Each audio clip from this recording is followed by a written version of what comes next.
Is that a trap that people fall into when you have that taste of fame, particularly, and people just can't imagine themselves not being famous anymore? And so then you become so productized that it's like, yeah, I just need to do whatever the next manager tells me to do so I can be famous again. A lot of people fall down that rabbit hole, right? Yeah, I think they do, and it's easy to do because the public in particular only see that very narrow aspect of who you are. They see the piece of you that they want. Yeah, that's right. And then you have to serve their ideology of what they see you as.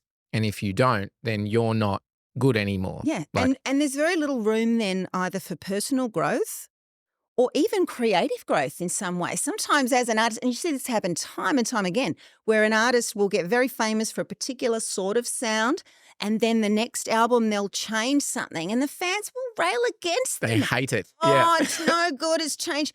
And, this artist, whoever they might be, is like, as I change personally, of course my creative offering is going to change. That's what being creative is about. It's embracing change, it's evolving, it's being innovative.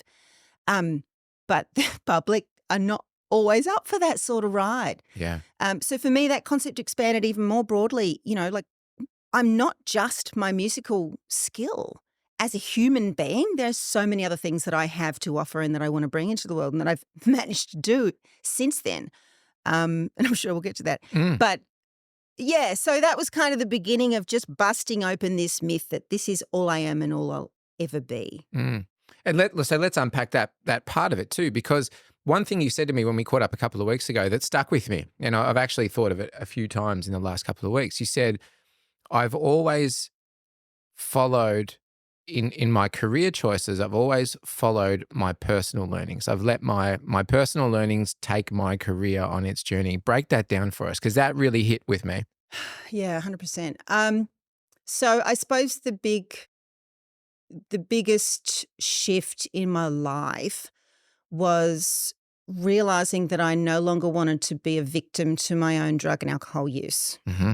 For years, I told myself that I was a recreational drug user and it was all fun and everyone was doing it. You're in a nightclub. Particularly when you're in that scene too, right? Because Absolutely. it's so everywhere. Yep. And then one day having an epiphany, realizing that I was trapped now in a lifestyle that I didn't enjoy.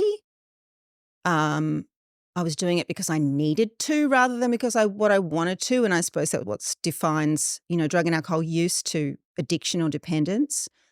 And I just thought, this isn't what I want my life to be. I was in my late 20s, way too young to have just gone, this is all I'll ever be. And then I'd left my marriage, and so I had some money to spend. And I thought, you know what, I'm going to invest in myself. I'm going to invest in going to rehab. I'm going to sort this out. I need to shake myself up. I need to remember who I am when I'm not sitting around smoking bongs and drinking beers. Like, Yep. It had really gotten that bad.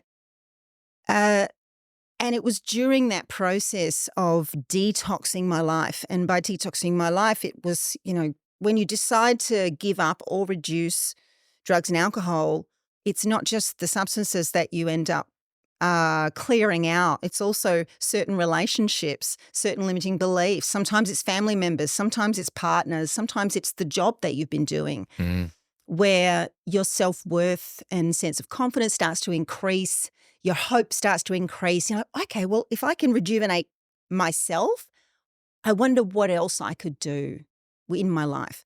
And so I bounced into the healing modalities. I was so incredibly inspired by the people that had helped me on my personal journey.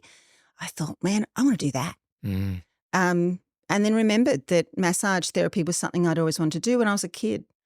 My mother did it as an adjunct to her beauty therapy career, and I loved helping people. I'd been and still am, caring, compassionate young person. And again, it was part of one of those aspects of myself that I came to remember, oh, that's right. I like helping people. I'm actually not really interested in being that famous person. I never had been. I want to help people. And then acquiring various qualifications in remedial massage, in Reiki therapy, and meditation teacher training, and then eventually sound healing. And then that grew and grew and grew.